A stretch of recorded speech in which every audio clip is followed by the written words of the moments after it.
दोस्तों, कहते हैं वक्त किसी का नहीं होता, लेकिन जब वक्त भारत का होता है तो इतिहास झुक जाता है और दुनिया झुकने को मजबूर हो जाती है। आज वही पल आ चुका है जब भारत ने दुनिया की सबसे बड़ी पंचायत यानी संयुक्त राष्ट्र में ऐसा झटका दिया है कि पुरानी महाशक्तियों की नींद उड़ चुकी है। वॉशिंगटन से लेकर बीजिंग तक हर ताकतवर राजधानी में हलचल है और इस बार भारत ने कोई निवेदन नहीं किया, बल्कि ऐलान किया है। अब भारत भीख नहीं मांगेगा, अब भारत अपनी शर्तों पर दुनिया के नए नियम लिखेगा। यह वही भारत है जो कभी दूसरों के बनाए सिस्टम में फिट होने की कोशिश करता था, लेकिन अब यह सिस्टम खुद बदलने निकला है। विदेश मंत्री एस जयशंकर के उस एक बयान ने विश्व राजनीति में सुनामी ला दी है। उन्होंने कहा कि संयुक्त राष्ट्र अब 1945 की तस्वीर दिखाता है, 2025 की सच्चाई नहीं, और अगर इसमें सुधार नहीं हुआ तो यह संस्था सिर्फ एक मजाक बनकर रह जाएगी। दोस्तों, सोचिए, वो संयुक्त राष्ट्र जो कभी दुनिया की शांति का प्रतीक माना जाता था, अब वही भारत की नज़रों में पुरानी और बेअसर पड़ चुकी संस्था बन चुकी है। और भारत ने अब ठान लिया है कि इस सड़े गले सिस्टम को या तो बदलेगा या फिर खुद एक नया सिस्टम खड़ा करेगा। अब सवाल उठता है, क्या भारत वाकई में इतना बड़ा कदम उठा सकता है? जवाब है हाँ, और पूरी दुनिया इसकी गूंज सुनने वाली है। दरअसल दोस्तों, जब 1945 में संयुक्त राष्ट्र बना था, तब दुनिया में सिर्फ 51 देश थे, लेकिन अब यह संख्या 193 से भी ज्यादा हो चुकी है। फिर भी ताकत सिर्फ 5 देशों के पास है: अमेरिका, ब्रिटेन, फ्रांस, रूस और चीन। इन्हें कहते हैं स्थायी सदस्य, और इनके पास है वीटो पावर, यानी पूरी दुनिया अगर किसी प्रस्ताव पर सहमत हो जाए, लेकिन इनमें से कोई एक मना कर दे तो सारा फैसला कूड़े में फेंक दिया जाता है। यही है असली दादागिरी, और इस वीटो का सबसे गंदा इस्तेमाल करता है चीन। जब भी भारत आतंकवाद पर आवाज उठाता है, चीन अपनी वीटो पावर से पाकिस्तान के आतंकियों को बचा लेता है। जब भी भारत स्थायी सदस्य बनने की बात करता है, चीन बीच में दीवार बन जाता है। लेकिन अब भारत वो पुराना भारत नहीं रहा जो खामोश होकर तमाशा देखे। यह नया भारत है जो चीनी ड्रैगन की आंखों में आंख डालकर कहता है, अब बहुत हो गया। विदेश मंत्री जयशंकर ने बिल्कुल साफ शब्दों में चेतावनी दी, जो संस्थाएं वक्त के साथ नहीं बदलती, वे खत्म हो जाती हैं, और अब भारत इस समाप्त होती व्यवस्था को नया जन्म देने जा रहा है। भारत ने अब वैश्विक मंच पर अपने पत्ते खोल दिए हैं। यह कोई भावनात्मक भाषण नहीं था, बल्कि एक रणनीतिक ऐलान था। जयशंकर ने न सिर्फ यूएन की नाकामी पर सवाल उठाया, बल्कि दुनिया को यह याद भी दिलाया कि भारत वो देश है जिसने हर बार अपनी जान जोखिम में डालकर दुनिया में शांति कायम रखी है। आज भी संयुक्त राष्ट्र के झंडे तले सबसे ज्यादा सैनिक अगर किसी देश के हैं तो वो भारत के हैं, और इन मिशनों में 4000 से ज्यादा सैनिकों ने अपने प्राण न्योछावर कर दिए, जिनमें 162 भारतीय शामिल थे। यानी भारत सिर्फ बात नहीं करता, वो कर्म से दुनिया का रक्षक है। यही तो असली ताकत है, नैतिक शक्ति। लेकिन दुनिया केवल नैतिकता से नहीं चलती, यहां ताकत और तकनीक दोनों बोलते हैं। इसलिए भारत ने अपनी तैयारी 3 मोर्चों पर कर ली है: सैन्य, आर्थिक और कूटनीतिक। पहला मोर्चा है सैन्य शक्ति। भारत आज दुनिया की सबसे तेजी से आधुनिक होती सेनाओं में से एक है। हमारी सीमाओं पर S-400 मिसाइल सिस्टम तैनात है, जो किसी भी दुश्मन को सपने में भी दाखिल नहीं होने देगा। हमारी अग्नि 5 मिसाइल अब मीरवी तकनीक से लैस है, यानी एक मिसाइल से कई शहर तबाह करने की क्षमता। यह बात चीन को दिन में भी डर दिखा रही है। आसमान में हमारे राफेल और तेजस गरज रहे हैं, और अब भारत अपने 5वीं पीढ़ी के स्टेल्थ फाइटर एमका पर काम कर रहा है, जो चीन के J-20 को भी धूल चटा देगा। और हां, सबसे बड़ा ब्रह्मास्त्र ब्रह्मोस मिसाइल, जो इतनी तेज है कि दुनिया के पास इसका जवाब ही नहीं है। चीन जानता है कि अगर उसने कोई गलती की तो उसकी आधी सेना ब्रह्मोस की गड़गड़ाहट में गुम हो जाएगी। दूसरा मोर्चा है आर्थिक शक्ति। कभी भारत को कहा जाता था गरीबों का देश, लेकिन आज वही भारत दुनिया की सबसे तेजी से बढ़ती अर्थव्यवस्था है।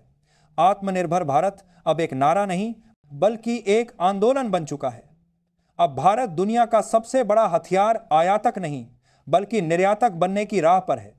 जब भारत ने फिलीपींस को ब्रह्मोस मिसाइल दी, तो यह सिर्फ एक सौदा नहीं था, यह एक संदेश था कि अब भारत हथियार बेचने वाला देश है, हथियार मांगने वाला नहीं, और यही चीन के लिए सबसे बड़ा झटका है। तीसरा मोर्चा है कूटनीति और तकनीक। भारत अब उन सभी देशों के साथ मिल रहा है जो इस पुराने सिस्टम से तंग आ चुके हैं। जर्मनी, जापान और ब्राजील, ये चारों मिलकर बने हैं G4।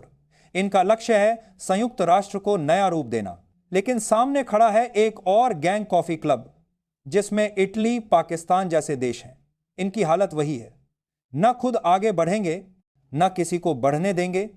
लेकिन अब दुनिया समझ चुकी है कि भारत के बिना कोई फैसला टिक नहीं सकता। अब जरा सोचिए, जब अमेरिका, ब्रिटेन, फ्रांस और रूस भी भारत की स्थायी सदस्यता का समर्थन कर चुके हैं, तो चीन अकेला रह गया है, और यही चीन अब खुद अपने बनाए जाल में फंसने वाला है। भारत जानता है कि यूएन के नियम बदलना आसान नहीं, लेकिन असंभव भी नहीं। भारत ने अपनी चाल चल दी है। जयशंकर ने इशारा दे दिया है कि अगर यह सिस्टम नहीं बदलेगा तो भारत खुद एक नया सिस्टम खड़ा करेगा, और यही है भारत का फाइनल ट्रीटमेंट। सोचिए, अगर भारत वाकई ग्लोबल साउथ यानी एशिया, अफ्रीका और लैटिन अमेरिका के देशों को एक मंच पर ले आता है, तो यह दुनिया की 80% आबादी का गठबंधन होगा। एक ऐसा गठबंधन जो पश्चिमी शक्तियों को झुका देगा। भारत उस नए विश्व व्यवस्था का निर्माता बनेगा जहां हर देश की आवाज़ सुनी जाएगी, चाहे करराज वो छोटा हो या बड़ा।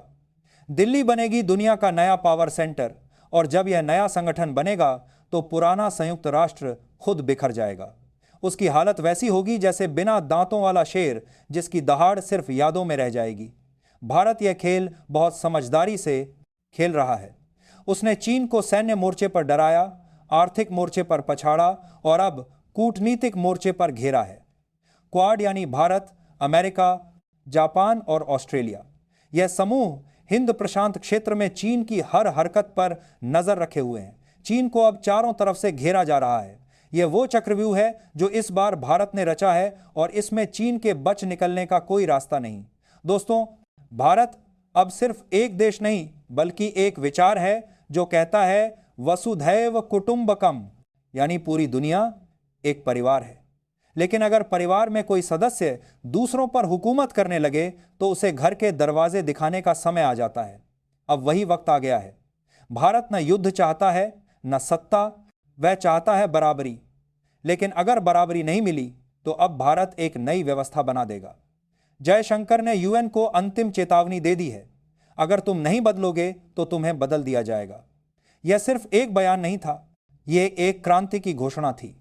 भारत अब इस इंतजार में नहीं बैठेगा कि कोई हमें मौका दे। अब भारत खुद मंच बनाएगा, खुद नियम लिखेगा और खुद न्याय देगा। यही है असली आत्मनिर्भर भारत की पहचान। अब जरा कल्पना कीजिए, जब दिल्ली में दुनिया के बड़े नेता जुटेंगे, जब भारत नई वैश्विक संस्था का केंद्र बनेगा, और जब पुरानी ताकतें देखेंगी कि बिना उनके भी दुनिया आगे बढ़ रही है, तब इतिहास खुद गवाह बनेगा कि 2025 में भारत ने दुनिया की दिशा बदल दी थी। अमेरिका और चीन जैसी महाशक्तियां या तो झुकेंगी या फिर इतिहास बन जाएंगी, और तब पूरी दुनिया समझेगी कि भारत सिर्फ योग और संस्कृति का देश नहीं बल्कि उस नीति का देश है जो न्याय और संतुलन के लिए लड़ा है। भारत उस राष्ट्र का नाम है जो किसी पर कब्जा नहीं करता बल्कि सबका भला चाहता है। यही फर्क है भारत और बाकी महाशक्तियों में। चीन अपनी ताकत से डराता है, भारत अपने आदर्शों से जीतता है, और इसीलिए भारत का वक्त आ चुका है। तो दोस्तों, सवाल अब आपसे है, क्या भारत को यूएन के सुधार का इंतजार करना चाहिए या फिर अपनी अगुवाई में एक नई दुनिया का निर्माण करना चाहिए? नीचे कमेंट में अपनी राय जरूर बताइए, क्योंकि जो भी दिशा भारत चुनेगा उसी दिशा में चलेगी पूरी दुनिया। अब दुनिया को यह तय करना है वो 1945 की सड़ी हुई व्यवस्था के साथ रहना चाहती है या 2025 के नए और शक्तिशाली भारत के साथ, क्योंकि इतिहास हमेशा विजेताओं को याद रखता है, और इस बार विजेता वही होगा जो दूसरों के बनाए कानूनों से नहीं बल्कि अपने बनाए नियमों से दुनिया को चलाएगा, और वह नाम है भारत। जय हिंद।